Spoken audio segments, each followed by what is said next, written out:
तांगा चलाने वाले का बेटा अतीक अहमद मुलायम सिंह यादव के आशीर्वाद से 300 एकड़ में अपना साम्राज्य बनाता है। प्रयागराज का लुंकरगंज इस बात का गवाह बनता गया कि अतीक सिर्फ माफिया ही नहीं था, बल्कि उसका नेटवर्क आईएसआई के साथ भी जुड़ता गया। फिल्म धुरंधर में एक छोटा सा किस्सा दिखाया गया, लेकिन अतीक के सच पर एक पूरी फिल्म बन सकती है, जिसके हीरो योगी आदित्यनाथ हो सकते हैं। ये बात आज से करीब 40 साल पहले की है।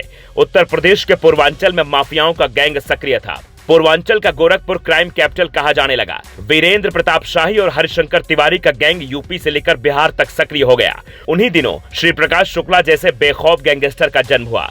लेकिन इधर प्रयागराज में अतीक अपने अलग तरीके से साम्राज्य जमाने लगा था। कुछ सालों में ही अतीक अहमद का नाम इतना बड़ा हो गया कि उसे पाकिस्तान की एजेंसी आईएसआई ने अप्रोच किया। यहीं से शुरू होता है मदरसों और बूचड़खानों के जरिए नकली नोटों का कारोबार। अतीक की पकड़ उत्तर प्रदेश की सियासत के साथ केंद्र में गांधी परिवार तक भी थी। इलाहाबाद हाईकोर्ट के जज हों या कोई बड़ा नेता, हर कोई अतीक की काली परछाई से बचना चाहता था।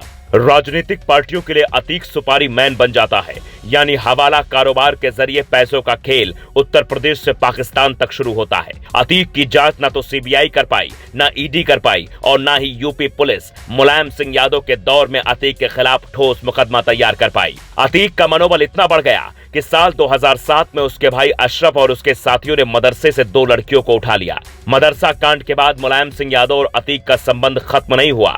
मदरसा कांड की फाइल योगी ने साल 2021 में खोली थी। अतीक अहमद की आखिरी झलक 2014 में दिखी थी। उस वक्त अखिलेश यादव सीएम थे। नरेंद्र मोदी वाराणसी से अपना नामांकन भर रहे थे। दूसरी तरफ कानपुर से अतीक अहमद ने नामांकन भरा। ऐसा काफिला निकला कि कानपुर शहर का ट्रैफिक थम गया। मुलायम के कहने पर उन दिनों कानपुर पुलिस ने अतीक के लिए कानून में छूट दी। अतीक को रोकने और पकड़ने वाला कोई ऑफिसर नहीं था। ऐसा नहीं है, बल्कि लखनऊ से उसके खिलाफ कोई आदेश नहीं निकलता था। प्रयागराज पुलिस से पूछताछ में अतीक ने खुद कबूला था, हमें हथियारों की कोई कमी नहीं हो सकती है, ना ही हमें कभी पैसों की कमी हो सकती है, क्योंकि हमारा सीधा संपर्क आईएसआई के साथ है।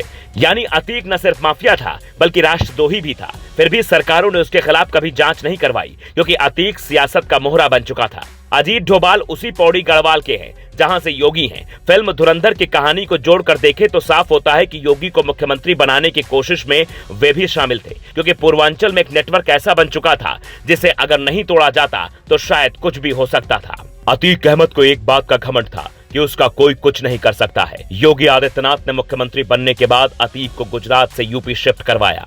अतीक की अकड़ ढीली नहीं हुई थी। उसने योगी के सीएम रहते राजू पाल हत्याकांड के गवाह की हत्या करवाई। उस हत्या में उसका बेटा भी हथियार चलाता दिखा था। अतीक का साम्राज्य उसका परिवार ही चलाता था। उसके गैंग में जो मुख्य 10 लोग थे, उनमें से ज्यादातर उसके परिवार के लोग थे। इसलिए वो दूसरे माफियाओं की तुलना में ज्यादा ताकतवर था, ज्यादा पहुंच वाला था। अतीक के नाम पर दर्जनों गैंग चलते थे, जिनका काम होता आम लोगों की जमीनों पर कब्जा करना। जो नहीं मानता वहां अतीक खुद पहुंच जाता। यह सब कुछ देश की न्यायपालिका को पता था। न्यायपालिका की स्याही भी अतीक के नाम के आगे सूख जाती थी। उत्तर प्रदेश की राजधानी ने पिछले 40 सालों में एक शोर देखा, एक सन्नाटा। मुलायम सिंह यादव की सरकार में लखनऊ में अतीक के कुत्ते से हाथ मिलाने वाली तस्वीर पर अतीक के नाम का खूब शोर हुआ। लेकिन जब लखनऊ में ही योगी सरकार में उसकी हत्या हुई तो उस खामोशी को देश की जनता ने महसूस किया था, जब अतीक और उसके भाई अशरफ को हमेशा के लिए खामोशी की नींद सुला दिया गया था। अब आप सोचिए, योगी आदित्यनाथ नहीं आते तो क्या हमारा कानून कभी अतीक के पापों का हिसाब कर पाता?